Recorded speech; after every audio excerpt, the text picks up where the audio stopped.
So আজকে আমরা যে কবিতাটা পড়তে চলেছি সেই কবিতাটার নাম the collar, which is written by George Herbert. Now কবিতাটা পড়ার আগে আমি সবার আগে বলে রাখি যে এই কবিতাটা আমি আজকে টেক্সট বেসড অ্যানালাইসিস করব না, রাদার এই কবিতার একটা ক্রিটিক্যাল অ্যাপ্রিসিয়েশন পড়াবো। অ্যান্ড এই ক্রিটিক্যাল অ্যাপ্রিসিয়েশন তোমাকে দুভাবে সাহায্য করবে। নাম্বার ওয়ান, তুমি পুরো কবিতাটা বুঝতেও পারবে। নাম্বার টু, তুমি যদি গ্র্যাজুয়েশন বা মাস্টার্স ডিগ্রিতে থাকো এবং তোমাকে দ্য কলারের উপর কোনো নোট লিখতে হয়, আমি যা পড়াবো সেটাই অ্যাজ ইট ইজ তুমি লিখে দিতে পারো, and you will get full marks. That is a guarantee. Now কবিতাটা শুরু করার আগে let's talk about George Herbert. I hope তোমরা জর্জ হারবার্টের নাম শুনেছো। George Herbert is regarded as a metaphysical poet. Now সবার আগে আমি একটা জিনিস তোমাদেরকে জিজ্ঞেস করতে চাই যে তোমরা কি কেউ বলতে পারবে who is known as the father of the metaphysical poetry? Exactly, John Donne. তো John Donne is known as the father of metaphysical poetry, এবং এই জন ডানের যে লিগাসি, সেই লিগাসিটাকে যে ক্যারি করে তার মধ্যে অ্যান্ড্রু মার্ভেল অন্যতম। তেমনি জর্জ হারবার্টও একজন বিখ্যাত রাইটার যিনি জন ডানের লিগাসি, জন ডানের মেটাফিজিক্যাল পোয়েট্রি, সেই পোয়েট্রিটাকে ক্যারি করে। নাও আরেকটা জিনিস সেটা হচ্ছে যে মেটাফিজিক্যাল পোয়েট্রিতে আমরা পড়েছি ইউজ অফ কনসিটস। কনসিট মানে ফারফেচেড সিমিলিজ অর মেটাফার্স, যেখানে লম্বা লম্বা তুলনা করা হয়, একটা দুটো আনলাইক অবজেক্টস এর মধ্যে তুলনা করা হয় এবং তুলনাটা অনেক বড় সড়ো হয়। এমন তুলনা হয় যেটা সাধারণ মানুষের পক্ষে হয়তো নর্মালি বোঝা সম্ভব নয়। তো এটাকে বলা হয় কনসিট। আমরা মেটাফিজিক্যাল পোয়েট্রি পড়ার সময় পড়েছি মেটাফিজিক্যাল পোয়েট্রির আরেকটা ফিচার হচ্ছে কলোকুয়াল ডিকশন। কলোকুয়াল ডিকশন মানে চলতি ভাষা, যেই ভাষাটা পড়া তোমাদের পক্ষে অনেক সহজ। মেটাফিজিক্যাল পোয়েট্রি পড়তে গিয়ে আমরা পড়েছি যে মেটাফিজিক্যাল পোয়েট্রির মধ্যে কি থাকবে না, স্পিরিচুয়ালিটি সম্পর্কে লেখা থাকতে পারে। মেটাফিজিক্যাল পোয়েট্রির আরেকটা বিশেষ ফিচার হচ্ছে ড্রামাটিক অর অ্যাব্রাপ্ট ওপেনিং, অর্থাৎ দুম করে কবিতাটা শুরু হয়ে যাবে, আউট অফ নোওয়্যার কবিতাটা শুরু হয়ে যাবে। আমি বারে বারে যখনই মেটাফিজিক্যাল পোয়েট্রি পড়িয়েছি আমি কিন্তু এই কথাগুলো বলেছি। এবং আজকে যে কবিতাটা পড়বো আমরা অ্যানালাইজ করব যে মেটাফিজিক্যাল পোয়েট্রির এই যে বিশেষ ফিচারগুলো, ড্রামাটিক ওপেনিংই হোক, স্পিরিচুয়ালিজমই হোক, এইগুলো কি এই কবিতাতে আছে কি নেই, আমরা সেই সবটা নিয়ে আলোচনা করব। And as I was talking about George Herbert, George Herbert was a 17th century English poet and priest born in 1593. 1593 সালে জন্মানো। কোথায় জন্মাচ্ছেন না, মন্টমরি, ওয়েলস। ওয়েলস বলে একটি দেশ, সেই দেশের মন্টমরি বলে একটি জায়গা, সেইখানে তিনি জন্মাচ্ছেন। এবং হি ওয়াজ অ্যান ইংলিশ পোয়েট, ইনি কিন্তু একজন কবি ছিলেন, কিন্তু কবি থাকার পাশাপাশি হি ওয়াজ আ প্রিস্ট অ্যাজ ওয়েল। প্রিস্ট মানে হচ্ছে ধর্ম প্রচারক। কোন ধর্মের প্রচারক? খ্রিস্টান ধর্মের প্রচারক, of course. The Collar is one of his most significant poems published posthumously. এবং আমাদের যে কবিতা, যেই কবিতাটা আমরা পড়বো যার নাম হচ্ছে দ্য কলার, এইটা কিন্তু জর্জ হারবার্টের one of the most celebrated poems. George Herbert নিজের জীবনে যেই সমস্ত কবিতা লিখেছে তার মধ্যে অন্যতম, যদি সব থেকে সেলিব্রেটেড বলি তাও ভুল হবে না, সব থেকে বেশি বিখ্যাত বললেও হয়তো ভুল হবে না, কবিতা হলো এই the collar. Now it was published পোস্টথেমাসলি। তোমরা বলতে পারবে পোস্টথেমাসলি মানে কি? পোস্টথেমাসলি কথাটার মানে হচ্ছে মৃত্যুর পরে পাবলিশ হওয়া। জর্জ হারবার্টের মৃত্যুর পরে এই কবিতা পাবলিশ হয় এবং জর্জ হারবার্টের জীবনের সব থেকে ফেমাস কবিতা এটাই। In his collection The Temple in 1633, George হারবার্টের কবিতার যে কালেকশন, কাব্যগ্রন্থ, যার নাম দ্য টেম্পল, সেই দ্য টেম্পল কাব্যগ্রন্থে এই কবিতাটা কিন্তু ছিল, যেটা পাবলিশ হয়েছিল 1633 সালে। Now talking about the poem's significance, আমি তোমাদের সাথে একটা ছোট্ট আলোচনা করতে চাই। সেটা হচ্ছে আমরা এখনো সবাই ছোট, ইভেন আমিও। আমার মায়ের কাছে বা আমাদের মা বাবার কাছে তো আমরা সবসময় ছোট হই।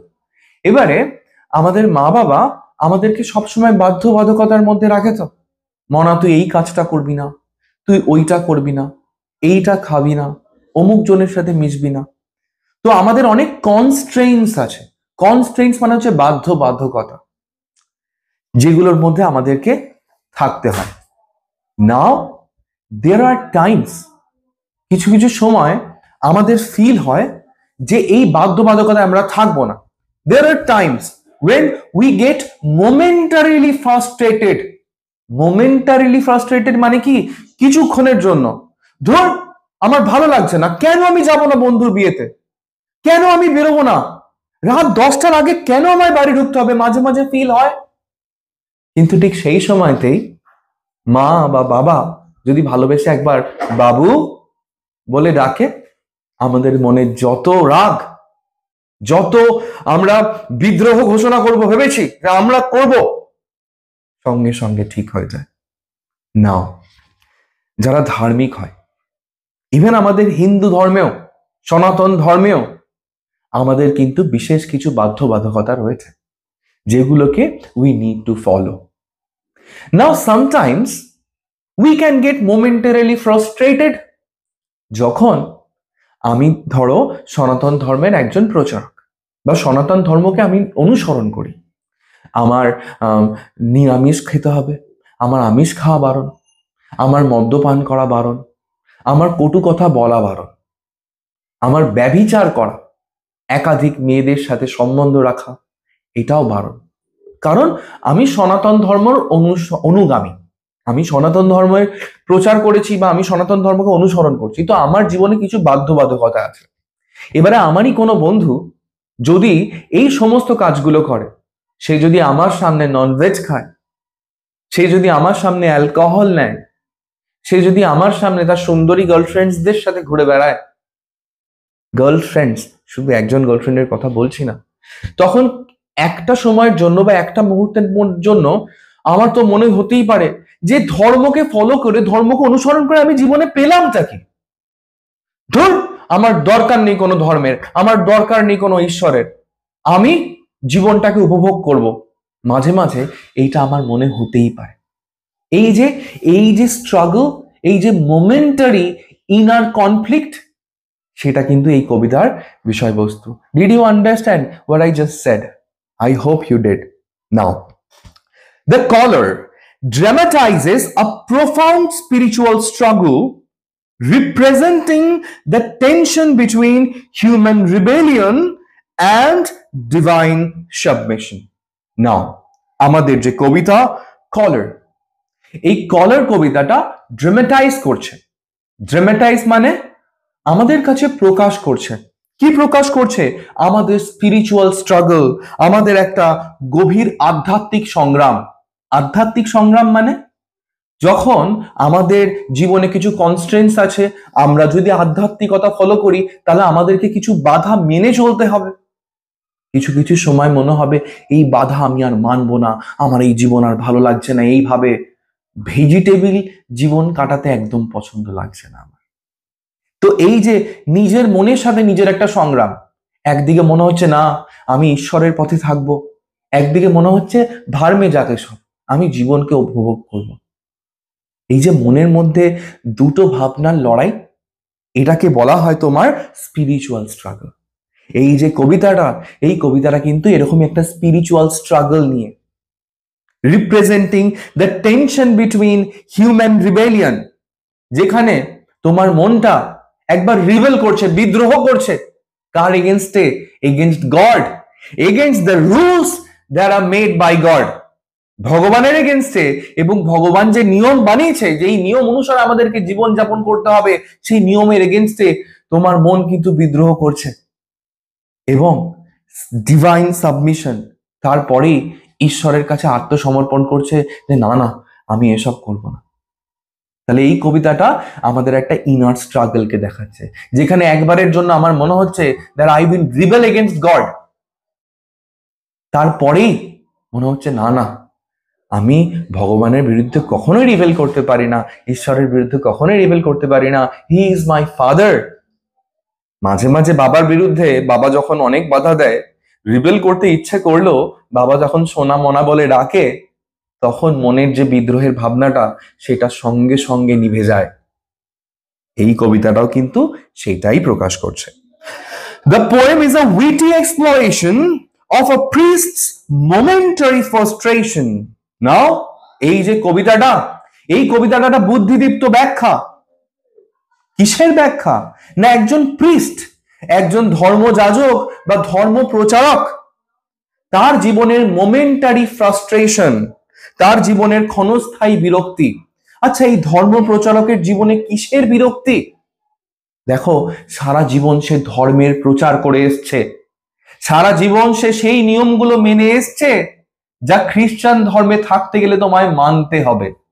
কিন্তু আজকে তার মনে প্রশ্ন, এই নিয়ম মেনে আমি পেলাম তো পেলাম কি? কি পেলাম আমি এই নিয়ম মেনে? ফল পেলাম না, বরং কাঁটা পেলাম। দরকার নেই এই নিয়ম মানার। তো এইটাকে বলা হচ্ছে ক্ষণস্থায়ী বিরক্তি উইথ রিলিজিয়াস লাইফ। কি নিয়ে তার ক্ষণস্থায়ী বিরক্তি? তার এই ধার্মিক জীবন নিয়ে। ধার্মিক জীবন আর ভাল লাগছে না। Using metaphorical color as both physical and spiritual constraints. এবং এই কবিতাতে ইনি কলার বলে একটা ওয়ার্ড ইউজ করছে। কবিতাটার নামই কলার। আচ্ছা, কলার মানে কি আমাকে বলতে পারবে? কলার। আচ্ছা, কখনো কারো বাড়িতে কুকুর পোষা দেখেছো? হ্যাঁ, তো যখন কুকুর পোষে, কুকুরের গলায় একটা বন্ধনী দেয় না? দ্যাট ইজ আ কলার। তেমন ভাবেই খ্রিস্টান ধর্মের যারা প্রচারক, প্রিস্ট, তাদেরকেও একটা বিশেষ কলার পরতে হয়। ইয়েস। এবং এই কলারটা যখন পরবে, তখন ইউ শুড আন্ডারস্ট্যান্ড যে এই কলারটা পরার পরে তুমি কোনো কটু কথা বলতে পারবে না, তুমি কোনো মিথ্যে বলতে পারবে না, তুমি কাউকে ডিসিভ করতে পারবে না, তুমি কোনো এমন জিনিস যেটা তোমার দেহে গ্রহণ করা উচিত নয় এমন জিনিস গ্রহণ করতে পারবে না। সনাতন ধর্মেও এই কলার রয়েছে, যেটাকে আমরা তুলসীর মালা বলি। So every religion has its own collar. Now, এই কলারটা কি? এই কলারটা একটা বাধকতা। একটা কুকুরের গলায় কলার, সে পালাতে পারবে না। মানুষের গলায় কলার, যাতে সে ধর্ম থেকে না পালাতে পারে। এই কলার রিপ্রেজেন্টস ফিজিক্যাল কনস্ট্রেন্ট। আমি যদি তোমার গলায় কলার পরিয়ে চেন দিয়ে বেঁধে রাখি, তুমি পালাতে পারবে? পারবে না। দিস ইজ ফিজিক্যাল কনস্ট্রেন্ট, অর্থাৎ দৈহিক বাধা। তেমন ভাবেই স্পিরিচুয়াল কনস্ট্রেন্ট। আজকে আমি গলায় তুলসীর মালা পরে খ্রিস্টান ধর্মের প্রচার করতে পারবো না, আবার খ্রিস্টান ধর্মের কলার পরে সনাতন ধর্মের প্রচার করতে পারবো না। নিজের ধর্মে নিজেকে বেঁধে রাখো, তার জন্য একটা কলার দরকার। এই কলার কি রিপ্রেজেন্ট করছে? এই কলার রিপ্রেজেন্ট করছে physical constraint as well as spiritual constraint. কবির মনে হচ্ছে এই কলার আমি ছুঁড়ে ফেলে দেবো, আমার দরকার নেই এরকম কোনো বাধা জীবনে। কিন্তু প্রকৃতই কি দরকার নেই? সেটা কিন্তু এই কবিতার বিষয়বস্তু। কবিতা পড়াতে গিয়ে আমি কবিতার কিছু line, as I have already mentioned, যে আমি পুরো কবিতাটা লাইন বাই লাইন পড়বো না, তোমাদেরকেও পড়াবো না, ওইটা তোমাদের হোম টাস্ক, তোমরা নিজেরা পড়বে। কিন্তু সব থেকে গুরুত্বপূর্ণ লাইনগুলো আমি তোমাদের কাছে তুলে ধরতে চাই, যাতে করে পুরো কবিতার মূল বিষয়বস্তু কি তোমরা একেবারে বুঝতে পারো। আমি আশা করছি তোমরা এখনই বুঝে গেছো। তাও কবিতার প্রথম লাইন, যেখানে কবি বলছে, I struck the board and cried no মোর।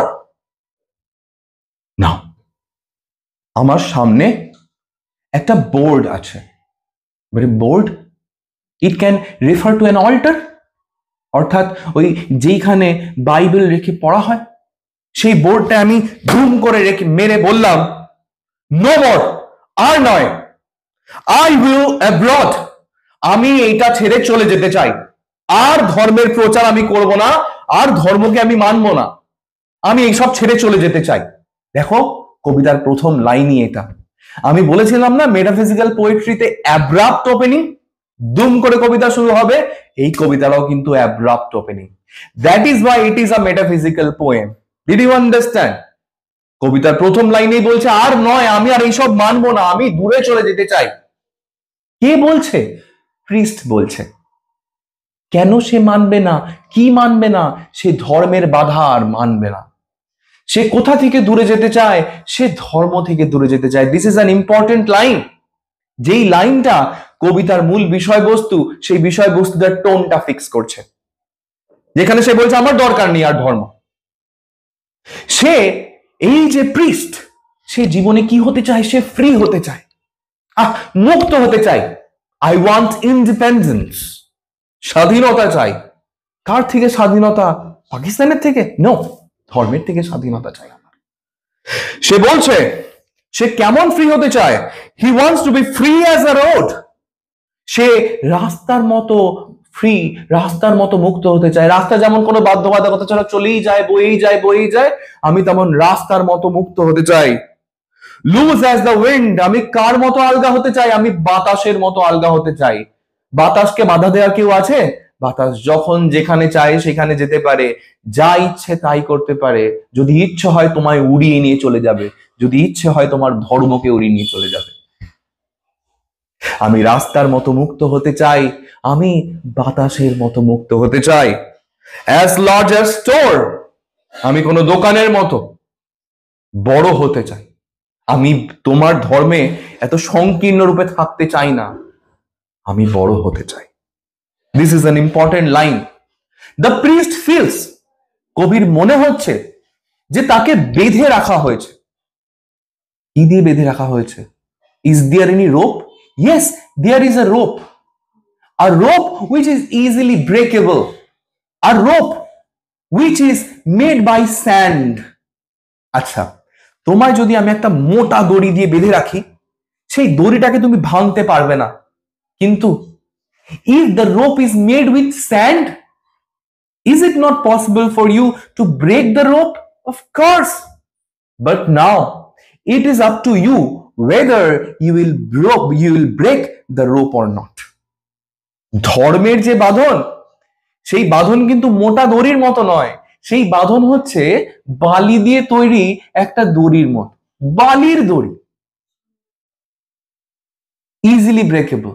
কিন্তু ভাঙবে কি ভাঙবে না সেটা কার উপরে? সেটা তোমার উপরে। আমার মনে হচ্ছে আমার যেন একটা দড়ি দিয়ে বাঁধা, বালির দড়ি। আমি চাইলেই ছিঁড়ে ফেলতে পারি, উড়ে যেতে পারি, এবং আমি চাই সেটা। এতটা মনে হচ্ছিল। কিন্তু তারপরে methought I heard one calling, child. তারপরেই না, যখন আমার রাগ, যখন আমার বিদ্রোহ চরম পর্যায়ে, যে এবারে আমি ধর্ম ছেড়ে চলে যাব, ঠিক সেই সময়তে আমার মনে হলো আমি একটা কণ্ঠস্বর শুনতে পেলাম। একটা দৈবিক কণ্ঠস্বর, একটা ঐশ্বরিক কণ্ঠস্বর আমি শুনতে পেলাম, যে আমায় বলল, চাইল্ড, বাছা। ব্যাস, এই যে দৈবিক কণ্ঠস্বর, এই যে ঐশ্বরিক কণ্ঠস্বর, এটা শোনার পরেই and I replied, my lord, হ্যাঁ প্রভু। বাবার এগেনস্টে যতই রাগ হোক, বাবা যদি বলে এই যে হ্যাঁ বাবা, ঠিক তেমন ভাবেই যখন আমার রাগটা চরম পর্যায়ে চড়ে গেল, যখন আমার বিদ্রোহের ভাবনা চরম পর্যায়ে চড়ে গেল, তখন একটা দৈবিক কণ্ঠস্বর শুনলাম, এবং সেই দৈবিক কণ্ঠস্বর আমায় বলে উঠল, বাছা। এবং আমি বলে উঠলাম, হ্যাঁ প্রভু, মাই লর্ড। এইখানে আরো একটা লাইন হতে পারত, কেন নেই আমি জানি না। এইখানে যদি জর্জ হারবার্ট লাস্টে আরেকটা লাইন লিখতো, my lord, always at your service, আমি সর্বদা আপনার সেবা করার জন্য বিরাজমান, হয়তো লিখতে পারতো। যাই হোক, লেখেন।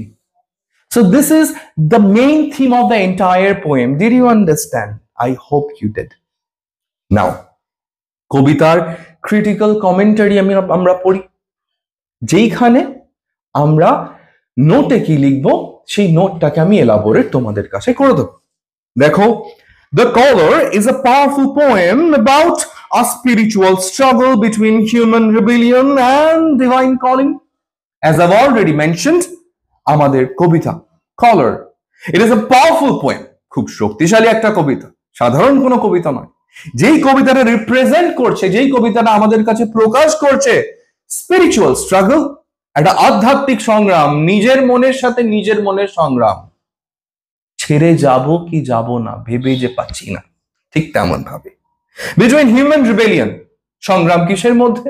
মানুষের বিদ্রোহ। কার প্রতি? ধর্মের প্রতি, ঈশ্বরের প্রতি, ধর্মের বাধ্যবাধকতার প্রতি মানুষের মনে যে বিদ্রোহ, সেই বিদ্রোহের সাথে ডিভাইন কলিং, ঐশ্বরিক ক্ষমতা যখন তোমায় ডাকবে। এই যে দুটো সংগ্রাম, এই সংগ্রামই এই কবিতার মূল বিষয়বস্তু। The poem begins dramatically. এমন আমি বলেইছিলাম আগে যে কবিতা শুরু হবে দুম করে, হঠাৎ করে, with the speaker striking a surface, যেখানে আমরা দেখব আমাদের কবিতার যে বক্তা, সে তার সামনের একটা সারফেস, একটা চটা, তার উপরে দুম করে মারছে। এই চটাটা it can be an altar, একটা বেদি হতে পারে, অথবা একটা পালপিট মানে একটা প্রচার বেদি হতে পারে। ইদার এটা একটা অল্টার যেখানে বাইবেল রেখে তুমি পড়ছো, অথবা একটা এমন অল্টার যেখানে দাঁড়িয়ে তুমি বক্তৃতা দিচ্ছ।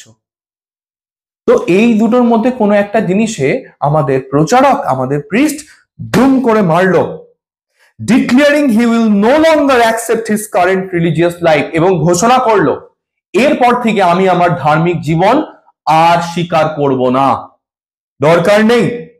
হি ফিলস ট্র্যাপড, তার মনে হচ্ছে সে যেন আটকে পড়েছে, অ্যান্ড ফ্রাস্ট্রেটেড, আটকে পড়েছে, বিরক্ত হয়ে গেছে, wanting to break free from what he perceives as spiritual constraints.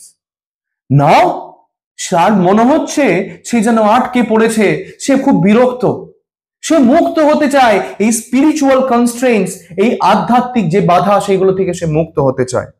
Now emotional journey, the speaker expresses deep frustration with his religious commitment. কবি তার নিজের, কবি কেন, আমাদের যে প্রিস্ট, যে ধর্ম প্রচারক, যে ধর্মযাজক, সে নিজের ধার্মিক অঙ্গীকারগুলোকে নিয়েই সে খুব ফ্রাস্ট্রেটেড। অর্থাৎ ধর্ম গ্রহণ করার সময় আমি কিছু অঙ্গীকার নিয়েছিলাম, আমি অমুক কাজ করব না, আমি অমুক জিনিস খাবো না, আমি এমুক জিনিস বলবো না, আজকে নিজেই সেগুলোকে নিয়ে খুব ফ্রাস্ট্রেটেড, আমি কেন করেছিলাম। He questions whether his life has been meaningful, সে প্রশ্ন করছে এমন জীবনের কোনো মানে আছে, এটা কেমন জীবন। wondering if he has only harvested thorns instead of fruit, আজকে এতদিন ধর্ম প্রচার করার পরে তার মনে হচ্ছে যে আমি ধর্মের সাথে ছিলাম, কোনো ফল পাইনি, কেন শুধু সারা জীবন ধরে কাটাই সংগ্রহ করেছি। ধর্মের পথ তো সোজা নয়, ধর্মের পথে তুমি আনন্দ পাবে না, দৈহিক আনন্দ তো নয়, মনে হবে যেন কাটা ভরা রাস্তায় চলছে, কিন্তু চলতে হবে। তার মনে হচ্ছে যে ধর্মকে অনুসরণ করে আমি কোনো ফলই পাইনি, শুধু যেন কাটা গুছিয়েছি নিজের জন্য। wanting to he laments lost opportunities and feels his years have been wasted, এবং এতদিন ধরে ধর্মকে অনুসরণ করার পরে তার মনে হচ্ছে যে আমি আমার জীবনে অনেক সুযোগ হারিয়েছি। কিসের সুযোগ? টু এনজয় লাইফ, জীবনটাকে উপভোগ করার সুযোগ। It could be with girls, it could be with alcohol, it could be with food, কত মজা করার সুযোগ ছিল জীবনে, ধর্মকে অনুসরণ করে এই সমস্ত সুযোগ হারিয়েছি। and feels his years have been wasted, এবং এই যে ধর্ম প্রচারক তার মনে হচ্ছে জীবনের সমস্ত বছরগুলো, যেই বছরগুলো আমি এই ধর্মকে অনুসরণ করেছি, সেই বছরগুলোকে আমি নষ্ট করেছি, জলাঞ্জলি দিয়েছি নিজের জীবনের এই বছরগুলো, এই মূল্যবান বছরগুলো, এই বছরগুলো ধর্মের পেছনে না গিয়ে আমি মজা করতে পারতাম। He could have said जीने के है 4 दिन, बाकी है बेकार दिन। Now he dreams of a life without restrictions, and now the priest desires for a life where there will be no restrictions. আমাদের ধর্ম প্রচারক, আমাদের ধর্মযাজক, সে এখন আশা করছে আমার এমন একটা জীবন হবে যেই জীবনে কেউ আমায় কোনো দিক দিয়ে বাধা দেবে না। Free as the road, loose as the wind, I want to be free, আমি মুক্ত হতে চাই রাস্তার মতো, আমি আলগা হতে চাই বাতাসের মতো। Wanting to escape what he sees as a self-imposed spiritual cage. Now, কবির মনে হচ্ছে সে যেন ধর্মকে অনুসরণ করে নিজের জন্যই একটা খাঁচা বানিয়েছে, আত্মনির্মিত আধ্যাত্মিক খাঁচা। পাখিদেরকে খাঁচায় দেখেছিস? হ্যাঁ, পাখিরা কি নিজে ইচ্ছে করে খাঁচায় ঢোকে? তার মালিক তাকে জোর করে খাঁচায় ঢুকিয়ে দেয়। কিন্তু আমরা হলাম সেই পাখি যারা ধর্মের খাঁচায় ইচ্ছে করেই ঢুকে পড়ি। তার মনে হচ্ছে এই খাঁচার বাঁধন ভেঙে আমি উড়ে যেতে চাই, আমি আর থাকতে চাই না এই ধর্মের খাঁচার মধ্যে। দেখো, খাঁচা সোনার হলেও খাঁচা তো খাঁচাই হয়। All the restrictions are there, but now I do not want any restrictions in my life. আমি যে আর কোনো বাধা চাই না। The speaker wants to pursue pleasures and live without the moral disputes that have limited him. কবি বলছে, আমাদের যে ধর্ম প্রচারক তার ফিল হচ্ছে যে আমি এবারে জীবনে প্লেজার পারসিউ করতে চাই, জীবনের আনন্দ নিতে চাই, জীবনের রস উপভোগ করতে চাই। আমি আর এই নৈতিক বাধা যেখানে বলছে নীতি এইটা করতে নেই, এটা পাপ, এই পাপ পুণ্যের নৈতিক যে বাধা, এই বাধাকে পেছনে ফেলে আমি এখন জীবনকে উপভোগ করতে চাই। At the height of his angry rebellion, এবং এইভাবে সে বিদ্রোহ করছে, মনে মনে বিদ্রোহ করছে, এবং এই মনে মনে বিদ্রোহর যখন চরম পর্যায়ে পৌঁছাচ্ছে, when he is most fierce, যখন ভীষণ আবেগে একদম আবেগী হয়ে পড়ছে, wild, যখন ভীষণ ক্ষিপ্ত হয়ে পড়ছে towards God, towards religion, and towards all the restriction and constraints made by religion, এগুলোর প্রতি যখন কবি, আমাদের ধর্ম প্রচারক যখন প্রচন্ড ক্ষিপ্ত হয়ে পড়ছে, he suddenly hears a divine voice. ঠিক সেই সময়তে সে শুনতে পাচ্ছে এক ঐশ্বরিক কণ্ঠস্বর। কলিং, ঐশ্বরিক কণ্ঠস্বর কি বলছে? চাইল্ড, বাছা, দিস আনএক্সপেক্টেড মোমেন্ট, না, এই অপ্রত্যাশিত মুহূর্ত, এটা কি আশা করেছিল যে আমি যখন ভগবানের এগেনস্টে রিবেল করব, at that point of time he would come down and call me? কখনোই আশা করেনি। বাট এই অপ্রত্যাশিত মুহূর্ত যখন আমাদের ধর্ম প্রচারকের বা ধর্মযাজকের জীবনে এলো, completely transform his emotional state. এই অপ্রত্যাশিত মুহূর্ত কিন্তু তার মানসিক অবস্থার সম্পূর্ণ পরিবর্তন ঘটালো। এতক্ষণ পর্যন্ত দুষ্টু রাগী বাচ্চা, শুনবো না কথা, কিন্তু যেই মুহূর্তে প্রভু ডাকলো, হ্যাঁ প্রভু, immediately the speaker responds with my lord. তৎক্ষণাৎ আমাদের যে বক্তা সে বলে উঠলো, my lord, হ্যাঁ প্রভু, demonstrating a profound moment of humility. সে দেখালো এক গভীর নম্রতার মুহূর্ত। এতক্ষণ পর্যন্ত ছিল ক্ষিপ্রতা, কিন্তু প্রভু ডাকার পরে ক্ষিপ্রতা পরিবর্তন হলো নম্রতায়, হ্যাঁ প্রভু। and reconnection with God, যেই কানেকশনটা was about to end, আবার সেই কানেকশন জুড়ে গেল কার সাথে? with God. his anger dissolves, তার সমস্ত রাগ উধাও হয়ে গেল, নিমেষে উধাও হয়ে গেল। he returns to a state of spiritual harmony, আবার সে তার আধ্যাত্মিক সমন্বয় খুঁজে পেল, আবার সে আধ্যাত্মিক জীবনে ফিরে এলো। The poem beautifully captures the complex relationship between human frustration and divine grace. এই কবিতা একটা সুন্দর সম্পর্কের কথা বলে। মানুষের বিরক্তি, ধর্মের বাধ্যবাধকতার প্রতি মানুষের বিরক্তি, আর ডিভাইন গ্রেস, ঈশ্বরের আশীর্বাদ। তুমি যতদিন ধর্মকে অনুসরণ করবে, হয়তো ঈশ্বর তোমায় দেখা দেবে না, কিন্তু যেদিনকে তার পথ থেকে সরে আসার চেষ্টা করবে, সে আসবে তোমার কাছে, সে আসবে তোমায় সঠিক পথ দেখাতে। Now, showing how a momentary divine intervention can transform complete rebellion into peaceful surrender. এই কবিতা আমাদেরকে দেখাচ্ছে যে যখন তুমি ধর্মের পথ থেকে সরে যাবে তখন একটা ডিভাইন ইন্টারভেনশন হতে পারে, অর্থাৎ ঈশ্বর তোমার জীবনে হস্তক্ষেপ করবে। আর ওই কিছুক্ষণের জন্য যে ঈশ্বর তোমার জীবনে হস্তক্ষেপ করবে, ঈশ্বরের সেই হস্তক্ষেপ তোমার মনের বিদ্রোহটাকে পুরোপুরি পরিবর্তিত করে দেবে কিসে? না শান্তিপূর্ণ আত্মসমর্পণে। তুমি ঈশ্বরের কাছে আত্মসমর্পণ করবে, প্রভু তোমার ছিলাম, তোমার আছি, তোমার থাকবো। That's all. এটাই আমাদের কবিতার বিষয়বস্তু। I hope you understood. That's all. Thank you.